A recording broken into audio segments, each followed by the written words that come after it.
നമസ്കാരം. ഡോക്ടർ ലൈവിലേക്ക് സ്വാഗതം. ഇത് കർക്കിടക ചികിത്സയുടെ കാലമാണ്. സൂര്യൻ ദക്ഷിണായനത്തിലേക്ക് യാത്ര തുടങ്ങുന്ന ഒരു കാലം. അതായത് കടുത്ത വേനലിന് ശേഷം കുറേശ്ശെ തണുപ്പ് തുടങ്ങുന്ന ഒരു കാലമാണ്.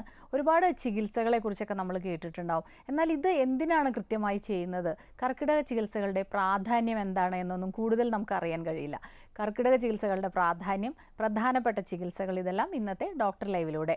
നിങ്ങളോട് സംസാരിക്കുന്നത് തൃപ്പൂണിത്തുറ ആയുർവേദ കോളേജിലെ പ്രൊഫസർ ഡോക്ടർ സരസ, സ്വസ്ഥവൃത്ത വിഭാഗം പ്രൊഫസറാണ്. നമസ്കാരം. നമസ്കാരം ഡോക്ടർ. ഇപ്പോൾ കർക്കിടക ചികിത്സകളെക്കുറിച്ച് പൊതുവേ നമുക്ക് എല്ലാവർക്കും കർക്കിടകമാകുമ്പോഴേക്കും ഒരുപാട് കിറ്റുകളും ഒക്കെ വാങ്ങിക്കാനൊക്കെ കിട്ടും, ഇങ്ങനെ പറയുന്നുണ്ട്. എന്നാൽ വ്യക്തമായൊരു ധാരണ എത്രത്തോളം ഉണ്ടെന്നുള്ളത് സംശയമാണ്. എന്താണ് ഈ കർക്കിടക മാസത്തിൻ്റെ ഒരു പ്രത്യേകത? കർക്കിടക മാസത്തിൻ്റെ പ്രത്യേകത എന്ന് പറയുന്നത് നമ്മുടെ ശരീരത്തിന് ഏറ്റവും ബലം കുറഞ്ഞിരിക്കുന്ന ഒരു സമയമാണ്.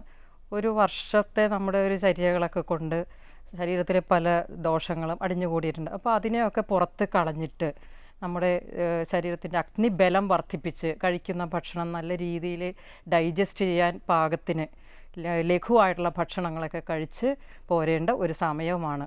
ശരീരശോധന വരുത്തണം. അപ്പോൾ ചെറിയ രീതിയിലുള്ള വമനം എന്ന് പറഞ്ഞാൽ ഛർദ്ദിപ്പിക്കൽ, വയറിളക്കിക്കളയൽ, അതിനുശേഷം കഷായവസ്തി, ഇതൊക്കെ ചെയ്തിട്ടാണ് ശരീരം ശുദ്ധി വരുത്തുക. എന്നിട്ടാണ് നമ്മൾ ബലം വർദ്ധിപ്പിക്കാൻ. ഏറ്റവും ബലം കുറഞ്ഞിട്ടുള്ള ഒരു കാലമാണ്. അപ്പോൾ അതിനെ വർദ്ധിപ്പിച്ച് ഈ ഒരു മാസം കൊണ്ട് അപ്പോൾ അതിന് പ്രത്യേക ഭക്ഷണം, ചര്യകളൊക്കെ പറയുന്നത്, ദിനചര്യകൾ. അപ്പോൾ ഈ ചെയ്യുന്നത് നമുക്ക് ഒരു വർഷത്തേക്ക് നമ്മുടെ ആ പ്രതിരോധ ശക്തി വർദ്ധിപ്പിക്കും. അതാണ് ഉദ്ദേശം. ഓക്കെ. പക്ഷേ എന്തുകൊണ്ട് കർക്കിടകം എന്നുള്ളൊരു ഇതുണ്ടല്ലോ, എന്തൊക്കെയോ ഭൂമിശാസ്ത്രപരമായ പ്രത്യേകതകളും ഒക്കെ ഇതിനുണ്ട്. അതെന്താണെന്ന് ഡോക്ടർ ഒന്ന് പറയാമോ? കർക്കിടകം തണുപ്പ് ഏറ്റവും കൂടുതൽ, മഴ കൂടുതലുള്ളതാണ്. ഇപ്പോൾ രോഗങ്ങൾ വന്നു ചേരാൻ സാധ്യത കൂടുതലുണ്ട്. മഴ വെള്ളം കെട്ടിക്കിടക്കുന്ന അന്തരീക്ഷത്തിൽ, വായുവിൽ തന്നെ ജലകണങ്ങൾ കൂടുതലുണ്ട്. ആ സമയത്ത് നമ്മുടെ ഇമ്മ്യൂണിറ്റി പവർ കൂടുതലാക്കിയെടുക്കണം. അതാണ് ഉദ്ദേശം. അപ്പം അതിന് ലഘുവായിട്ടുള്ള ഭക്ഷണങ്ങൾ എന്ന് പറഞ്ഞാൽ നമ്മൾ ഔഷധ കഞ്ഞികളൊക്കെ തന്നെ കഴിക്കുന്നുണ്ട്. ഇപ്പോൾ കർക്കിടക കഞ്ഞി എന്ന് പറഞ്ഞ പലയിടത്തും പറയാറുണ്ട്. പല രീതിയിൽ അത് പ്രിപ്പറേഷനുണ്ട്. ഇത്തിരി കയ്പ്പ് രസം ചേർന്ന ദ്രവ്യങ്ങൾ ചേർത്തിട്ടാണ് ഈ കഞ്ഞി ഉണ്ടാക്കുന്നത്. ഇപ്പോൾ ഉലുവ ചേർത്തിട്ടും, അതേപോലെ ദശപുഷ്പങ്ങളുടെ സ്വരസം ചേർത്തിട്ട് കഞ്ഞി വെക്കുക. ലഘുവാക്കാൻ വേണ്ടിയിട്ട് നമ്മൾ ചെയ്യുന്ന ഒരു വർഷം പഴക്കം ചെന്ന് വളരെ സൂക്ഷിച്ച് വെച്ച ധാന്യങ്ങൾ എടുത്തിട്ട് ആണ് കഞ്ഞി വെക്കാൻ എടുക്കുന്നത്. പിന്നെ ഞവര അരി എടുത്തിട്ട് കഞ്ഞി വെക്കും. എന്ന് പറഞ്ഞാൽ 60 ദിവസം കൊണ്ട് പാകം ചെയ്യുന്നത് കൊണ്ട്, പാകമാകുന്നത് ആയതുകൊണ്ട് അത് എളുപ്പത്തിൽ ദഹിക്കുന്നതാണ്. അതാണ് അതിൻ്റെ ഒരു പ്രത്യേകത. ഞവരയുടെ ഒരു പ്രത്യേകത ഈ ഒരു കാരണമാണ്, ലഘുവായി വരുന്നു. ലഘുവാണ്, ഏറ്റവും ഗുണം കൂടിയിട്ടുള്ളതാണ് അതുകൊണ്ട്. Okay doctor. ഇപ്പോൾ ഈ സ്വസ്ഥ വൃത്ത വിഭാഗം എന്ന് പറയുന്നുണ്ടല്ലോ, അപ്പോൾ അതും ആരോഗ്യവുമായിട്ട് ബന്ധപ്പെട്ട് കിടക്കുന്നു അല്ലേ? അപ്പം എന്താണ് അതൊന്നൊന്ന് പറയാമോ? നമ്മൾ പ്രിവെൻഷൻ വേണ്ടിയിട്ട്, ശരീരത്തിൻ്റെ ആരോഗ്യം നിലനിർത്താൻ വേണ്ടി എന്തൊക്കെയാണ് ചെയ്യേണ്ടത് എന്ന് പഠിപ്പിക്കുന്ന ഒരു ശാസ്ത്ര വിഭാഗമാണ് ആയുർവേദത്തിൻ്റെ സ്വസ്ഥ വൃത്ത വിഭാഗം. നമ്മളിപ്പോൾ ഈ കർക്കിടക ചികിത്സകളെ കുറിച്ചിട്ട് പലരും ഇങ്ങനെ കേട്ടറിഞ്ഞ് എന്തൊക്കെയോ കുറേശ്ശെ ചെയ്യുന്നുണ്ട്. ഇപ്പം ഡോക്ടർ പറഞ്ഞ പോലെ പലരും പറഞ്ഞു കേൾക്കുന്ന ഒരു കാര്യം ഈ കഞ്ഞി കുടിക്കുക എന്നുള്ളതാണ്. അതല്ലാതെ നമ്മുടെ ദിനചര്യയിൽ ധാരാളം വ്യത്യാസങ്ങൾ വരുത്തേണ്ടതുണ്ട്. അപ്പോൾ ആ ദിനചര്യ എങ്ങനെയാണ് പാലിക്കേണ്ടത്, അതിൻ്റെ ഒരു പ്രാധാന്യം? ഇതിൽ ഏറ്റവും പ്രധാനം രാവിലെ ഉണർന്നെഴുന്നേൽക്കുക എന്നുള്ളതാണ്. ഇപ്പോൾ തണുപ്പ് ഉള്ളപ്പോൾ പുതച്ചു മൂടി കിടക്കാനൊക്കെ തോന്നും. പക്ഷേ രാവിലെ ഉണർന്നെഴുന്നേൽക്കുക, പകൽ ഉറങ്ങാതിരിക്കുക, രാത്രി നേരത്തെ കിടന്നുറങ്ങുക, പിന്നെ രാവിലെ തന്നെ ഒന്ന് എണ്ണ തേച്ച് കുളിക്കുക. ഇതൊക്കെ നമ്മുടെ ദഹനശക്തി, ആ ഡൈജസ്റ്റീവ് പവറിനെ കൂട്ടുന്നതാണ്. ഡൈജസ്റ്റീവ് പവർ എന്ന് ഉദ്ദേശിക്കുന്നത് ഈ കഴിച്ച ഭക്ഷണം ദഹിക്കുക എന്ന് മാത്രമല്ല, അത് നല്ല രീതിയിൽ അബ്സോർബ് ചെയ്യണം. അത് പിന്നെ രക്തമായിട്ടും മാംസമായിട്ടും മേധസ്സായിട്ടും അസ്ഥിയായിട്ടും ഒക്കെ പരിണമിക്കാൻ അവിടെയും ഒരു അഗ്നിയുടെ ബലം വേണം. അതിനാണ് ഈ ഡൈജസ്റ്റീവ് പവർ കൂട്ടുക എന്ന് പറയുന്നത്. കഴിച്ചത് ദഹിക്കുക എന്ന് മാത്രമല്ല. ഓക്കെ ഡോക്ടർ, മറ്റൊരു കാര്യം, ഇപ്പോൾ ഈ ഡൈജസ്റ്റീവ് പവറിനെ കുറിച്ച് പറയുമ്പോൾ, ആരോഗ്യത്തിനെ കുറിച്ച് പറയുമ്പോൾ, ആഹാരത്തിനെ കുറിച്ച് മാത്രം നമ്മൾ പലപ്പോഴും സംസാരിക്കും.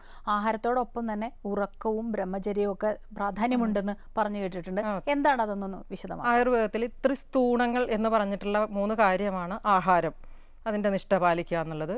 അതേപോലെ ഉറക്കത്തിൻ്റെ, ഇവിടെ ഇതിലിപ്പോൾ ഞാൻ നേരത്തെ തന്നെ പറഞ്ഞു പകൽ ഉറങ്ങാൻ പാടില്ല എന്ന്. പകൽ ഉറങ്ങിയാൽ ബോഡിയിൽ കഫത്തിൻ്റെ ആധിക്യം കൂടും, ഡൈജസ്റ്റീവ് പവർ കുറഞ്ഞു പോകും. അതേപോലെ തന്നെയാണ് ബ്രഹ്മചര്യം പറയുന്നത്. അബ്രഹ്മചര്യം എന്നും വേണമെങ്കിൽ പറയാം. ഇപ്പോൾ വിദ്യാർത്ഥിയായിരിക്കുന്ന കാലത്ത് ഒരു പരിധിവരെ ബ്രഹ്മചര്യം തന്നെയാണ്. അതിനുശേഷം വൈവാഹിക ബ്രഹ്മചര്യം എന്ന് പറയുന്നത്, ഏകഭാര്യാവ്രതം, ഏകഭർത്തൃവ്രതം എന്നൊക്കെ പറയുന്നത്. അത് തന്നെ ഈ ബലം കുറഞ്ഞിരിക്കുന്ന ഈ വർഷകാലത്തിൽ 15 ദിവസത്തിലൊരിക്കൽ മാത്രമൊക്കെയാണ് സെക്ഷൽ കോണ്ടാക്റ്റ് പറഞ്ഞിട്ടുള്ളത്. മറ്റ് ബലം കൂടുതലുള്ള കാലത്തിലാണ്, അല്ലാത്ത രീതിയിലുള്ള ഇഷ്ടാനുസരണം എന്ന് പറഞ്ഞാൽ വസന്ത ഋതു അങ്ങനെയുള്ള സമയത്താണ്. ഡോക്ടർ, ഒരു കോളുണ്ട് നമുക്ക്. ഹലോ. ഹലോ, നമസ്കാരം. ഡോക്ടറോട് സംസാരിച്ചോളൂ. Hello hello, madam. പറയൂ. ഹലോ ഹലോ, പറയൂ. മാഡം, ഞാൻ വിളിച്ചത് ഈ കർക്കിടക മാസത്തില് ചോദിച്ചോളൂ, കേൾക്കുന്നുണ്ട് ഇവിടെ. കർക്കിടക മാസത്തിലെ ചികിത്സയെ പറ്റിയാണല്ലോ. പിന്നെ ചെറിയ 5 വയസ്സുള്ള കുട്ടികൾക്ക് എങ്ങനെയാണ് നമ്മൾ ഫുഡൊക്കെ കർക്കിടക മാസത്തിൽ കൊടുക്കുക? 5 വയസ്സുള്ള കുട്ടിക്ക് എന്ന് പറഞ്ഞാൽ കഫം വർദ്ധിക്കാത്ത രീതിയിൽ ചെറു ചൂടുള്ള ഭക്ഷണങ്ങൾ കൊടുക്കുക. പിന്നെ കൂവരകം എന്ന് പറയുന്ന സാധനം കൊടുക്കാം. നമ്മൾ മുത്താറി എന്നൊക്കെ പറയുന്നതിൻ്റെ ഫുഡ് കൊടുക്കാം. ലഘുവായിട്ടുള്ള കഞ്ഞി തന്നെ കൊടുക്കാം. അതിലാണെങ്കിലും കുറച്ച് ഉലുവയൊക്കെ ചേർത്തിട്ടാവാം. പിന്നെ ചെറിയ സൂപ്പുകളായിട്ട് കൊടുക്കുക, ചെറുപയറിൻ്റെയൊക്കെ സൂപ്പ്. പിന്നെ മാംസത്തിൻ്റെ ആണെങ്കിലും ആട്ടിൻ മാംസം അല്ലെങ്കിൽ നാടൻ കോഴികളുടെ സൂപ്പ്, ഇങ്ങനെയൊക്കെ ആയിട്ടാണ് കൊടുക്കേണ്ടത്. പിന്നെ പാനീയങ്ങൾ പറയുകയാണെങ്കിൽ തുളസിയിട്ടുള്ള വെള്ളം തിളപ്പിച്ച് കൊടുക്കാം, ചുക്കിട്ട് വെള്ളം, അതും കുറച്ച് ശർക്കരയൊക്കെ ചേർത്തിട്ടാവാം.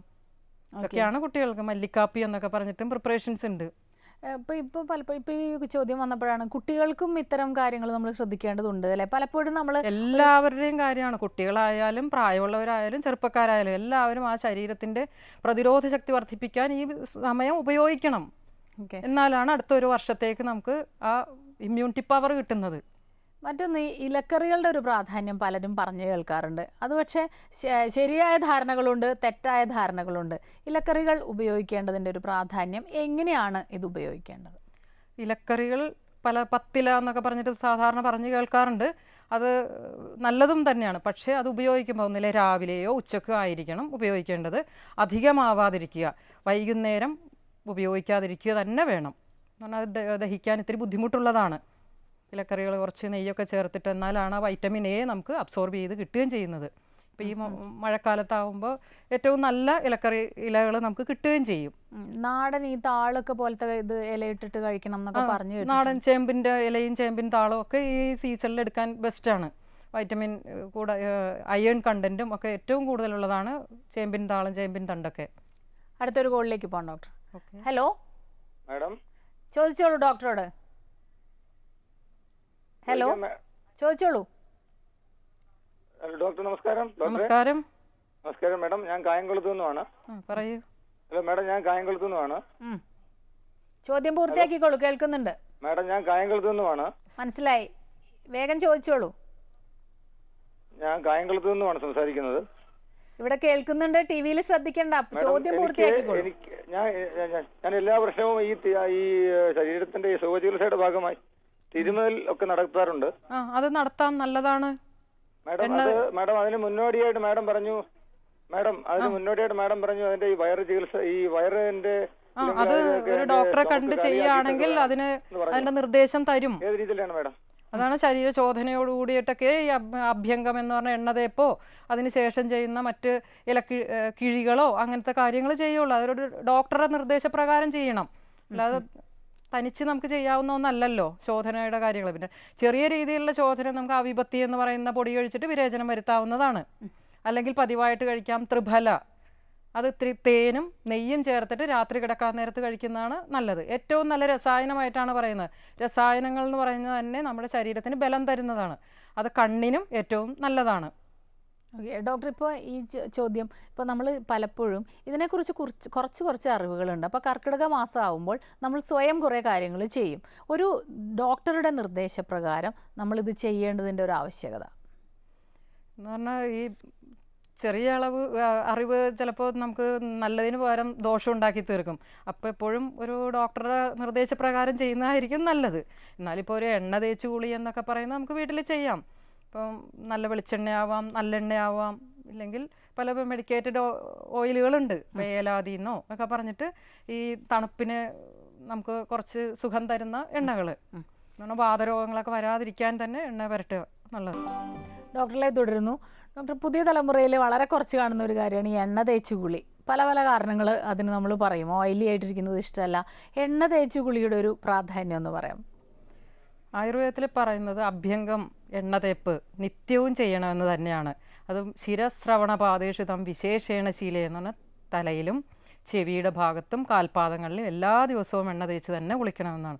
അതിൻ്റെ ഗുണം എന്ന് പറഞ്ഞാൽ ഡൈജസ്റ്റീവ് പവർ കൂടും, വാതരോഗങ്ങളില്ലാതിരിക്കും, കണ്ണിൻ്റെ കാഴ്ചയ്ക്ക് ബെസ്റ്റാണ്, നമ്മുടെ യൗവനം നിലനിർത്തും, സൗന്ദര്യം വർദ്ധിപ്പിക്കുക, ഇങ്ങനെ ഒരുപാട് കാര്യങ്ങൾ ഇതിനെപ്പറ്റി പറയുന്നുണ്ട്.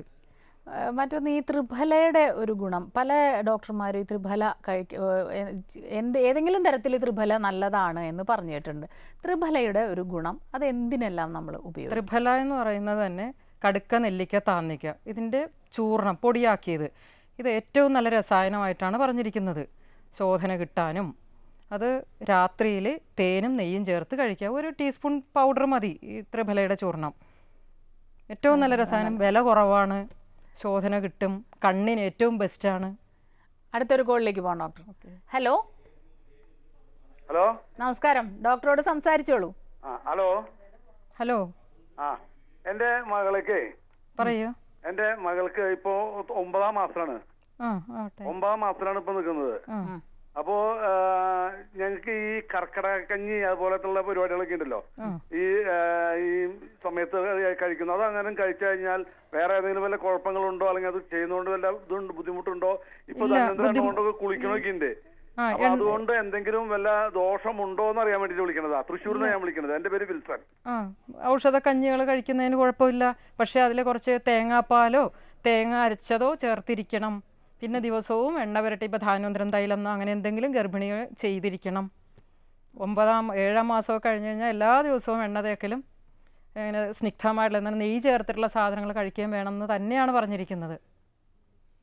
അടുത്ത ഒരു കോളിലേക്ക് പോകാം ഡോക്ടർ. ഹലോ ഹലോ, നമസ്കാരം. ഡോക്ടറോട് സംസാരിച്ചോളൂ. ഇപ്പൊ കിട്ടുമോ? കിട്ടും, സംസാരിച്ചോളൂ, പറഞ്ഞോളൂ. എനിക്ക് അറിയേണ്ടത് ഈ തുളസി വെള്ളം സ്ഥിരമായിട്ട് തുളസി വെള്ളം ഉപയോഗിക്കുന്നതിന് ദോഷഫലം വല്ലതും ഉണ്ടോന്ന്? തുളസിയുടെ എന്ത് അമൃതം അധികമായാൽ വിഷമാണെന്ന് പറയാറുണ്ടല്ലോ. എന്തായാലും തുളസിക്ക് അങ്ങനെ ദോഷങ്ങൾ വരുമ്പോൾ കേട്ടിട്ടില്ല. എന്നാലും പതിവായിട്ട് കഴിക്കേണ്ട, ചിലർ പറയാറുണ്ട് പതിവായിട്ട് കഴിക്കേണ്ടെന്ന്. ഇപ്പോൾ ഇടയ്ക്കൊന്ന് ചുക്കാക്കാം. തുളസി ആൻറ്റി ഓക്സിഡൻ്റ് ആയിട്ടുള്ള ഒരു സാധനമാണ്. നമുക്ക് ഇമ്മ്യൂണിറ്റി പവർ കിട്ടാനും നല്ലതാണ്. മാറി ഇടയ്ക്കൊന്ന് പതിവാക്കണ്ട. ഡോക്ടർ, ഇപ്പോൾ ഈ തുളസിയെ കുറിച്ച് പറയുമ്പോഴാണ് പാനീയങ്ങളുടെ ഒരു പ്രസക്തി. ഏതെല്ലാം തരത്തിലുള്ള പാനീയങ്ങളാണ് നമ്മൾ ഈ ദിവസങ്ങളിൽ ഭക്ഷണത്തോട് കൂടെ അല്ലെങ്കിൽ അല്ലാത്ത സമയത്ത് കുടിക്കേണ്ടത്? തുളസി കുറച്ച് ചുക്കിട്ടിട്ട് തിളപ്പിച്ചിട്ടാവാം. അത് വേണമെങ്കിൽ അതിൽ ഇത്തിരി ശർക്കര മധുരത്തിന് ചേർക്കാം. ഇങ്ങനെയുള്ള പാനീയം. പിന്നെ നമുക്ക് അല്ലാതെ തന്നെ ഇപ്പോൾ മല്ലിക്കാപ്പി അങ്ങനെ പ്രിപ്പറേഷൻ തന്നെ ഉണ്ട്. ഉലുവ, മല്ലി, ചുക്ക്, ഏലക്കായ ഒക്കെ ചേർത്തിട്ടുള്ള കോമ്പിനേഷൻ തന്നെ പറയുന്നുണ്ട് മല്ലിക്കാപ്പി. അതും ശർക്കര ചേർത്ത് ചായ, കാപ്പി ഇതിന് പകരമായിട്ട് നമുക്ക് കഴിക്കാവുന്നതാണ്. പിന്നെ ഇത് കൂടാതെ ഇപ്പോൾ ക്യാരറ്റിൻ്റെ ജ്യൂസ് എടുത്ത് ചൂടാക്കി ശർക്കരയും ചേർത്തിട്ട് തേങ്ങാപ്പാൽ ചേർത്തെടുത്തു കഴിഞ്ഞാൽ നല്ല സുഖമുള്ള ഒരു പ്രിപ്പറേഷനാണത്. അടുത്തൊരു കോളിലേക്ക് പോകാം ഡോക്ടർ. ഹലോ ഹലോ, ഡോക്ടറോട് സംസാരിച്ചോളൂ. ഹലോ, ചോദിച്ചോളൂ ഡോക്ടറോട്. Good afternoon. Good afternoon. Hello, പറയേ. ഞാൻ മോൾക്ക് ഒരു സർജറി കഴിഞ്ഞുണ്ട് മോൾക്ക്. എന്തിന്റെ സർജറി? മെമ്പറക്ടമി സർജറി തന്നെ. എത്ര വയസ്സുള്ള മകളാണെന്നൊക്കെ ഒന്ന് പറയാമോ? 13 years ആണ്. 13 വയസ്സാണ് മോള് വന്ന പ്രീമേച്ചർ ഡെലിവറി ആയിരുന്നു. അപ്പൊ ഞരമ്പിന് പ്രശ്നമാണെന്ന് പറഞ്ഞിട്ട് മോള് 1.5 വയസ്സേ കണ്ണട വെച്ചുകൊണ്ടിരിക്കണ്ടായിരുന്നു. പിന്നെ കണ്ടിന്യൂസ് കണ്ണടയിൽ ഇങ്ങനെ പവർ -13.5 പവർ ഉണ്ടായിരുന്നു. മെമ്പറക്ടമി സർജറി ഇപ്പൊ 1 വർഷമായി കഴിഞ്ഞിട്ട് റീമെമ്പറക്ടമി സർജറി വീണ്ടും ചെയ്തു. ഇപ്പൊ എന്താ സംശയം? ഇപ്പൊ ഈ മെമ്പറക്ടമി ചെയ്തിട്ടും മോൾക്ക് ഈ വിഷൻ ക്ലിയർ ഇല്ല. പഴയ സ്പെക്സ് വെച്ചിട്ടാണെങ്കിലും മോൾക്ക് ലെഫ്റ്റ് ഐ വന്ന് നോ സൈറ്റ് ആണ്. നമ്മുടെ ഇന്നത്തെ വിഷയം എന്താണെന്ന് അറിയാലോ അല്ലെ? ഇന്ന് കർക്കിടക ചികിത്സകളെ കുറിച്ചിട്ടാണ് നമ്മൾ പറയുന്നത്. അപ്പൊ ആയുർവേദത്തിൽ ഇതിനെന്തെങ്കിലും മരുന്നുണ്ടോ എന്നാണോ ചോദ്യം? നമുക്ക് ആയുർവേദ ചികിത്സ ചെയ്തിട്ട് ഇരിക്കണ്ടായിരുന്നു. അങ്ങനെ ഇപ്പൊ ഒരു കുട്ടിയെ കാണാതെയും കുട്ടിയുടെ അവസ്ഥ എന്താണെന്ന് അറിയാതെ എനിക്കിതിന് കൃത്യമായിട്ടൊരു മറുപടി പറയാൻ പറ്റില്ല. അതെ, ഇത്തരം കാര്യങ്ങളാകുമ്പോൾ നമ്മളൊന്ന് ആളെ കണ്ടിട്ട് ടെസ്റ്റിന്റെ റിസൾട്ടുകളൊക്കെ കണ്ടിട്ടാണ് എന്താണ് നിർദ്ദേശിക്കേണ്ടതെന്ന് തീരുമാനിക്കാൻ പറ്റുള്ളൂ. രോഗനിർണയം പ്രധാനമാണ്. രോഗം ആളെ കണ്ടിട്ടാണ്. ഇപ്പൊ ഈ കുട്ടി ചെറുപ്പത്തിലേ തുടങ്ങി പ്രശ്നങ്ങളുള്ള ആളെന്ന് പറഞ്ഞല്ലോ, അതുകൊണ്ടും കൂടെ എപ്പോഴെങ്കിലും ഒന്ന് കണ്ടാൽ ഞാൻ അതിന്റെ നിർദ്ദേശം എനിക്ക് പറ്റാത്തതാണെങ്കിൽ അതിനെ പറ്റിയ വേറൊരാളെ ഡയറക്റ്റ് ചെയ്യുകയും ചെയ്യാം. അടുത്തൊരു കോളിലേക്ക് പോകാം ഡോക്ടർ. ഓക്കെ. ഹലോ, ചോദിച്ചോളൂ ഡോക്ടറോട്. എന്റെ മോന് വേണ്ടിയിട്ടാണ്. അവന് 27 വയസ്സായി. പിന്നെ എപ്പോഴും കഫക്കെട്ടാണ്. 27 വയസ്സല്ലേ? എന്നും കഫക്കെട്ടാണ്. അപ്പൊ പിന്നെ ഈ മഴക്കാലത്ത് പ്രത്യേകിച്ചും പറയേണ്ടതില്ലല്ലോ. അപ്പൊ അതിനാണെങ്കിൽ നമ്മള് ചെറിയ തിപ്പലിയുടെ ചൂർണം തന്നെ രാവിലെ തേൻ ചേർത്ത് കഴിക്കാൻ പറയാറുണ്ട്. അതേപോലെ മഞ്ഞൾ ചേർന്ന് കറിയിലൊക്കെ കൂടുതൽ മഞ്ഞൾ ചേർക്കുക. ഇങ്ങനെയുള്ള കുറച്ച് ഭക്ഷണ രീതിയിലും മാറ്റം വരുത്തുന്നതും പിന്നെ ഔഷധങ്ങൾ അത് ആളെയും കൂടെ കണ്ടിട്ട് പറഞ്ഞു കൊടുക്കുന്നതാണ് എപ്പോഴും നല്ലത്. പല മരുന്നുകളുണ്ട്, അതിപ്പോൾ ഏത് സെലക്ട് ചെയ്യണം എന്നുള്ളത് ആളെയും കൂടെ കണ്ടിട്ടാണ് നല്ലത്. ഇപ്പോൾ വില്വാതിലേഹ്യമുണ്ട്, ദശമൂല രസായനമുണ്ട്, അമൃതാരിഷ്ടം, പിന്നെ പല മരുന്നുകളുണ്ട്. ഓക്കെ ഡോക്ടർ, ഇപ്പോൾ നമ്മൾ മരുന്നുകളൊക്കെ കഴിക്കും, ശരീരം വളരെ ആരോഗ്യത്തോടെ നോക്കേണ്ട ഒരു സമയമാണെന്ന് പറയുമ്പോൾ തന്നെ വ്യായാമം ചെയ്യാൻ പാടുണ്ടോ ഈ സമയത്ത് എന്നുള്ളൊരു സംശയം പലരും പറഞ്ഞു കേട്ടിട്ടുണ്ട്. ഈ സമയം ഞാൻ ആദ്യമേ പറഞ്ഞതാണ്, ശരീരത്തിന് ബലക്കുറവുള്ളൊരു സീസണാണ്. അപ്പോൾ അമിതമായ വ്യായാമം ഒഴിവാക്കണം. അതിന് ചെറിയ രീതിയിലുള്ള വ്യായാമം, അതിന് ഏറ്റവും ബെസ്റ്റ് യോഗ തന്നെയാണ്. യോഗ എന്ന് പറഞ്ഞാൽ കുറച്ച് ആസനങ്ങൾ ചെയ്യുക എന്നുള്ളതല്ല, അതിൽ യമം നിയമം അതെന്ന് പറഞ്ഞാൽ സോഷ്യൽ ഡിസിപ്ലിനൊക്കെ തന്നെ ഉദ്ദേശിച്ചിട്ടുള്ളതാണ്. അതിൻ്റെ കൂടെ പ്രാണായാമവും വരുമ്പോൾ ഏറ്റവും ബെസ്റ്റ് ആവും. ശ്വസനക്രിയകൾ ഒക്കെ വരുന്ന. അടുത്തൊരു ചോദ്യത്തിലേക്ക് പോവാം. ഹലോ, ചോദിച്ചോളൂ ഡോക്ടറോട്. Hello doctor. ഓക്കെ, പറയൂ. ഹലോ ഡോക്ടർ, പറഞ്ഞോളൂ. ഡോക്ടർ, ഈ നെല്ലിക്ക ദിവസേന നെല്ലിക്ക കഴിക്കുന്നതുകൊണ്ട് വല്ല കുഴപ്പമുണ്ടോ? ഒരു കുഴപ്പമില്ല, എന്നും കഴിക്കാവുന്ന ഒന്നാണ്. യൗവനം നിലനിർത്താൻ ഏറ്റവും ബെസ്റ്റ് എന്നാണ് പറഞ്ഞിരിക്കുന്നത് നെല്ലിക്ക. ഇപ്പൊ പ്രമേഹ രോഗികളാണെങ്കിൽ നെല്ലിക്കയും മഞ്ഞളും ചേർത്ത് കഴിക്കാൻ പറയുന്നുണ്ട്. എല്ലാവരും ചോദിക്കുന്നത് എല്ലാ ദിവസവും ത്രിഫല എന്ന് പറയുന്നതിലും നെല്ലിക്കയുണ്ട്. എല്ലാ ദിവസവും കഴിക്കാവുന്ന തന്നെയാണ്. അത് അയൺ കണ്ടന്റും വൈറ്റമിൻ സി ഏറ്റവും കൂടുതലും. അതിലെ പ്രത്യേകത ചൂടാക്കിയാലും അതിലെ വൈറ്റമിൻ സി നഷ്ടപ്പെടുന്നില്ല. ഡോക്ടർ, നമുക്ക് മറ്റൊരു ഇടവേളയ്ക്ക് ശേഷം തിരികെ വരാം. ഡോക്ടർ ലൈവിൽ ഒരു ഇടവേള കൂടി.